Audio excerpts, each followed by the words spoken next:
News India 27 नव्या पिढीचं नवं माध्यम। डॉक्टर बाबासाहेब आंबेडकर संकल्पित रिपाईतर्फे पक्षप्रमुख प्रकाश पगारे यांच्या नेतृत्वात मनुस्मृती श्लोक अभ्यासक्रमात समावेश करण्याच्या प्रस्तावास शासनाने त्वरित मागे घ्यावा या संदर्भात आज निवासी उपजिल्हाधिकारी यांना निवेदन देण्यात आले।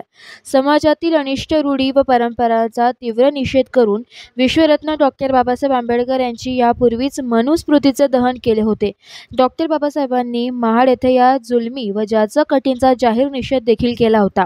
मानव मुक्तीचा लढा दिला आहे याची जाणीव ठेवून शासनाने हा प्रस्ताव त्वरित मागे घ्यावा, अन्यथा संकल्पच रिपाईतर्फे तीव्र जन आंदोलन करण्यात येईल असा इशारा देखील प्रकाश पगारे यांनी दिलाय। डॉक्टर बाबासाहेब आंबेडकर संकल्पित रिपब्लिकन पक्षाच्या वतीनं आम्ही तमाम जिल्हा पदाधिकाऱ्यांच्या वतीनं आदरणीय माननीय कलेक्टर साहेब यांना निवेदन दिलेलं आहे। हो घातलेला विषय असा आहे की ज्या डॉक्टर बाबासाहेब आंबेडकरांनी मनुस्मृतीचं दहन केलं, ज्या बाबासाहेब आंबेडकरांनी अनिष्ट रूढी आणि परंपराचा लढा देऊन अनिष्ट रूढी आणि जाचकाठी मनुस्मृतीच्या निषेधार्थ संपूर्ण देशामध्ये मानवमुक्तीचा लढा दिला, त्या डॉक्टर बाबासाहेब आंबेडकरांच्या आंदोलनाचं आम्ही शपथ घेऊन सांगतो की या शासनानं होऊ घातलेल्या अभ्यासक्रमामध्ये मनुस्मृतीचे जे श्लोक टाकलेले आहेत ते श्लोक तात्काळ काढून टाकावेत आणि तो जो प्रस्ताव आहे शासनानं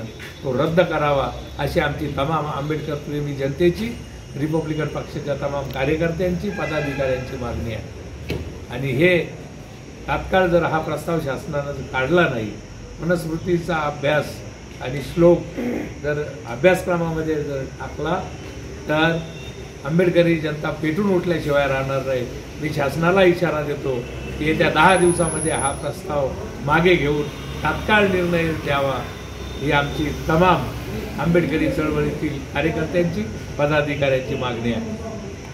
या प्रसंगी पक्षप्रमुख प्रकाश पगारे, सामाजिक कार्यकर्ते किशोर गांगुर्डे, जिल्हाध्यक्ष शंकरराव जाधव, संजय बाबा सानप, उत्तर महाराष्ट्र संपर्क प्रमुख जिल्हाध्यक्ष रेखाताई शेलार, सामाजिक कार्यकर्ते अशोक हांडगे, जिल्हा सरचिटणीस नवनाथ काळे, जिल्हा उपाध्यक्ष शंकरराव काळे, तर महाराष्ट्र जिल्हाध्यक्ष चंद्रकला बोरुडे, शकीलभाई शेख, उमेश अहिरे आदींचा कार्यकर्ते मोठ्या संख्येने उपस्थित होते। News India 27 Marathi, Nashik.